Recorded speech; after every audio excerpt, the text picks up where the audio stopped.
প্রত্যেক দিনই তাপমাত্রাটা যেন একটু একটু করে বাড়ছে। ইতিমধ্যেই আপনারা দেখেছেন আমাদের হাওয়া অফিস বা আলিপুর আবহাওয়া দপ্তর যে পূর্বাভাস দিচ্ছে, তাতে করে দেখা যাচ্ছে যে জেলাগুলোতে, দক্ষিণবঙ্গের বিভিন্ন জেলাগুলোতে, কলকাতা এবং পার্শ্ববর্তী যে জায়গাগুলো রয়েছে সেখানে ঠিক আছে একরকম, কিন্তু প্রত্যন্ত যে জায়গাগুলো রয়েছে বিশেষ করে পশ্চিমাঞ্চল মানে বাঁকুড়া, পশ্চিম মেদিনীপুর, ঝাড়গ্রাম, পুরুলিয়া, এই জায়গাগুলোতে তাপমাত্রা দিনকে দিন বাড়ছে। মানে এই মুহূর্তেই 38 ডিগ্রি 39 ডিগ্রি সেলসিয়াস তাপমাত্রা হয়ে গিয়েছে। এবারে যদি WMO বা বিশ্ব আবহাওয়া সংস্থার যে আপডেট বা প্রেডিকশন সেটার দিকে যদি আমরা নজর দিই, তাহলে বলা হচ্ছে যে 2025 সাল উষ্ণতম বছরগুলোর মধ্যে একটি হতে পারে, মানে প্রথম 3টে উষ্ণতম বছরের মধ্যে একটি হতে পারে। কেন এটা হচ্ছে, কেন এত গরম বাড়ছে এবং আগামী দিনে কেন এত গরম বাড়বে, সেই বিষয়গুলো নিয়ে আমরা বিস্তারিত জানার চেষ্টা করব। আমার সঙ্গে অনলাইনে যোগ দিয়েছেন বিশিষ্ট ভূবিজ্ঞানী ডক্টর সুজীব কর। সরাসরি চলে যাব সুজীববাবুর কাছে। সুজীববাবু, আপনাকে স্বাগত আজ তাক বাংলায়। সুজীববাবু, এই যে কথাগুলো মানে মানুষের মনে এখন ঘোরাফেরা করছে, মানে শীতের সময় তো আমরা শীতটা সেভাবে অনুভব করতে পারলাম না, কিন্তু সেই সময় থেকেই একটা কোথাও না কোথাও মানুষের মনে আনচান হতে শুরু করেছিল যে এবারে গরমটা বোধহয় খুব ভালো রকমের পড়বে এবং ব্যাপক একটা অস্বস্তির জায়গা তৈরি হবে।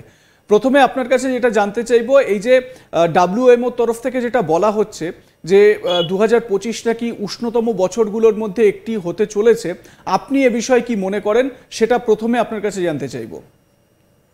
হ্যাঁ, বিষয়টা দেখুন, আসলে এই মুহূর্তে সমগ্র পৃথিবীর জলবায়ু যেমন পরিবর্তিত হয়ে যাচ্ছে, ভারতের জলবায়ু সেক্ষেত্রে অন্যথা কিছু নয়। কিন্তু যেটা বিশেষ গুরুত্বপূর্ণ বিষয় সেটা হচ্ছে গত বছর থেকেই, মূলত আমরা সেপ্টেম্বর অক্টোবর মাস থেকে দেখেছি বঙ্গোপসাগর অত্যন্ত সক্রিয় অবস্থায় চলে এসেছে, যার ফলে স্বাভাবিকভাবে জলের তাপমাত্রা 3 থেকে 4 ডিগ্রি সেলসিয়াস বেশি। ফলে এই সময় সূর্যের তাপমাত্রা ভূমিভাগের উপরে তুলনামূলকভাবে বৃদ্ধি পেলেও বাস্তবিক ক্ষেত্রে কিন্তু সমুদ্রের জলের তাপমাত্রা তুলনামূলকভাবে বেশি থাকায় অনেক শক্তিশালী নিম্নচাপ জলভাগের উপরে অবস্থান করছে এবং যার প্রভাবে জলভাগ থেকে জলীয় বাষ্প ভূমিভাগের মধ্যে প্রবেশ করতে পারছে না এবং তার ফলেই আলটিমেটলি কিন্তু এই ধরনের তীব্র দাবদাহ এবং এই ধরনের তীব্র গরম। স্বাভাবিকভাবে আমরা লক্ষ্য করে দেখে থাকি ভারতীয় ভূখণ্ডে মূলত 3 দিক জলভাগ দ্বারা বেষ্টিত এবং ভূমিভাগের সাথে জলভাগের একটা অদ্ভুত কোরিলেশন থাকে, কিন্তু এক্ষেত্রে যেটা আমরা দেখতে পাচ্ছি এই রিলেশনশিপটা বেশ খানিকটা পরিবর্তিত হয়ে গেছে। ঠিক এই মুহূর্তে যে ঘটনাটা ঘটছে, বঙ্গোপসাগরের দক্ষিণ প্রান্তে রয়েছে একটা শক্তিশালী নিম্নচাপ। সেই নিম্নচাপ উত্তর দিক থেকে এবং উত্তর পশ্চিম দিক থেকে বায়ুকে আকর্ষণ করছে। এই আকর্ষিত হয়ে বায়ু যখন ছুটে আসছে, তখন উত্তর ভারতের বিস্তীর্ণ উষ্ণ শুষ্ক ভূমিভাগের উপর দিয়ে সে প্রবাহিত হচ্ছে, যে কারণের জন্য বায়ুতে জলীয় বাষ্পের পরিমাণ প্রায় নেই বললে চলে। এছাড়া শুষ্ক এবং উষ্ণ একটা বায়ু সামগ্রিকভাবে আমাদের দক্ষিণবঙ্গের উপর দিয়ে প্রবাহিত হচ্ছে, যে কারণের জন্য এত দ্রুত গতিতে তাপমাত্রাগত বৃদ্ধি। গত দুদিন বিকেল বেলা আপনারা হঠাৎ করে দেখতে পেলেন যে বিচ্ছিন্নভাবে কোথাও কোথাও বৃষ্টিপাত হচ্ছে, কোথাও শিলাবৃষ্টি হচ্ছে। বাস্তবিক ক্ষেত্রে স্থানীয়ভাবে এক একটা ছোট ছোট পকেটে নিম্নচাপ সংঘটিত হচ্ছে। সেই নিম্নচাপ জলভাগ থেকে কিছুটা জলীয় বাষ্পকে টেনে নিয়ে অতিরিক্ত উষ্ণতার জন্য ঊর্ধ্ব বায়ুমণ্ডলে গিয়ে ঘনীভূত হচ্ছে এবং তার থেকে শিলাবৃষ্টির মতো অবস্থাকে তৈরি করছে। সুতরাং এই যা পরিস্থিতি এখনো পর্যন্ত আমরা যা দেখছি, সেটা কিন্তু উল্লেখ করছে যে 2025 সত্যিকারেই একটা ভয়াবহ বছরে পরিণত হতে চলেছে। জলবায়ু পরিবর্তনের পদ্ধতিতে উষ্ণতম বছরগুলোর মধ্যে হয়তো অন্যতম একটা বছরে এই ভারত এই 2025 পরিণত হতে পারে। সুজীববাবু, একটা বিষয় দেখুন, এই মুহূর্তে অলরেডি মার্চের মাঝামাঝি সময়, এখনই দেখা যাচ্ছে যে পশ্চিমাঞ্চল যে জায়গাগুলো রয়েছে পশ্চিমবঙ্গের, সেই জায়গাগুলোতে তাপমাত্রা 39 ডিগ্রির কাছাকাছি চলে গিয়েছে এবং পূর্বাভাস এটাও বলা হচ্ছে যে স্বাভাবিক ট্রেন্ডেই পরের দিনের যে তাপমাত্রা সেটা হয়তো আরও 1 ডিগ্রি বেশি হলেও হতে পারে। তার মানে উত্তর তাপমাত্রা বৃদ্ধি পাচ্ছে। মানে আমি জানতে চাইছি যে এই যে তাপমাত্রা যে বৃদ্ধির লক্ষণ, এই লক্ষণটা কি আজ থেকে 10 বছর আগেও এরকম ছিল, নাকি এই যে জলবায়ুর যে পরিবর্তনের কথা আপনি বলছিলেন এতক্ষণ ধরে, সেই জলবায়ুর পরিবর্তনের যে বিষয় সেই জন্যই এই রকম একটা পরিস্থিতি তৈরি হয়েছে? হ্যাঁ, বেসিক্যালি দেখুন, আপনারা যদি সত্যিকারে 10 বছর আগেকার কথা ভাবেন তাহলে কিন্তু এই ধরনের জলবায়ু আদৌ ছিল না, এবং সেখানে অনেক মনোরম একটা পরিমণ্ডল এই সময়টাতে আমরা পেতাম। কিন্তু আমরা এই বছরগুলোতে এসে এটা পাচ্ছি, এবং এটা স্বাভাবিকভাবে আপনি একটা গুরুত্বপূর্ণ প্রশ্ন করলেন যে ব্যাপারটা কেন হচ্ছে। ঘটনাটা হলো, বায়ুতে প্রচুর পরিমাণে দূষিত পদার্থ রয়েছে, আমরা সেগুলোকে স্বাভাবিকভাবে বলে থাকি অ্যারোজল।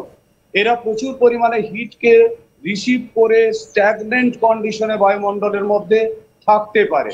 ফলে জলীয় বাষ্প যখনই ঢোকে তখন এই অ্যারোজল গুলো জলীয় বাষ্পকে ঘনীভূত করায়, তার থেকে খানিকটা তাপমাত্রার বিকিরণ হয় এবং বায়ুমণ্ডলীয় তাপমাত্রা প্রশমিত হয়, বায়ুমণ্ডল শান্ত হয়। কিন্তু বেসিক্যালি আমরা যেটা দেখতে পাচ্ছি যে এই বছর জলীয় বাষ্প প্রবেশ করতে পারছে না, বায়ুমণ্ডল প্রশমিত হবার মতো কোনো অবস্থা নেই, এবং যে কারণের জন্য এই যে হিট ট্রেন্ড, এই ট্রেন্ডটা অত্যন্ত পজিটিভ ওয়েতে এগোচ্ছে, অত্যন্ত দ্রুত গতিতে এগোচ্ছে। বিচ্ছিন্নভাবে কোথাও কোথাও বৃষ্টিপাত সংঘটিত হলেও সেই বৃষ্টিপাতের ইম্প্যাক্ট পরবর্তী 24 থেকে 26 ঘন্টা বা 28 ঘন্টার পরে সম্পূর্ণভাবে কেটে যাচ্ছে, নতুন করে আবার তাপমাত্রার প্রভাব পড়তে শুরু করছে। আগামী 20 তারিখের পরে হয়তো আমরা বিচ্ছিন্নভাবে বৃষ্টিপাত পাবো, কিন্তু আমরা গিয়ে দেখতে পাবো 24-25 তারিখের পরে আবার তীব্র দাবদাহের মধ্যে আমরা প্রবেশ করে যাব। ফলে বেসিক্যালি এই ট্রেন্ডটাই এই সময় উল্লেখ করছে যে জলবায়ু দ্রুত পরিবর্তিত হয়ে যাচ্ছে, এবং আমরা বেসিক্যালি যে শান্ত স্বাভাবিক পরিমণ্ডলের মধ্যে বসবাস করতে পছন্দ করি বা যে অবস্থাটার মধ্যে আমরা থাকতে চাই, সেই অবস্থাটা আমাদের হাত থেকে বেরিয়ে যাচ্ছে। ফলে গ্রীষ্ম আরো প্রখর, আরো সুতীব্রভাবে আমাদের দিকে কিন্তু এগিয়ে আসছে। সুজিতবাবু, দেখুন, আমাদের সাহিত্যিকদের লেখায় বা যারা আমাদের পূর্বপুরুষরা যারা, তাদের বক্তব্যে বিভিন্ন সময় এটা আমরা শুনেছি যে গাঙ্গেয় পশ্চিমবঙ্গ বা পশ্চিম বাংলার মানে অবস্থান এরকম যে 6টা ঋতুই খুব সুন্দরভাবে আমরা উপভোগ করতে পারি। কিন্তু বর্তমানে পরিস্থিতি এরকম দাঁড়িয়েছে যে আক্ষরিক অর্থেই যেন গ্রীষ্মপ্রধান একটি জায়গা হয়ে গিয়েছে। শুধুমাত্র পশ্চিমবঙ্গ নয়, গোটা ভারতেই এইরকম একটা পরিস্থিতি লক্ষ্য করা যাচ্ছে বেশিরভাগ জায়গায় ভারতের।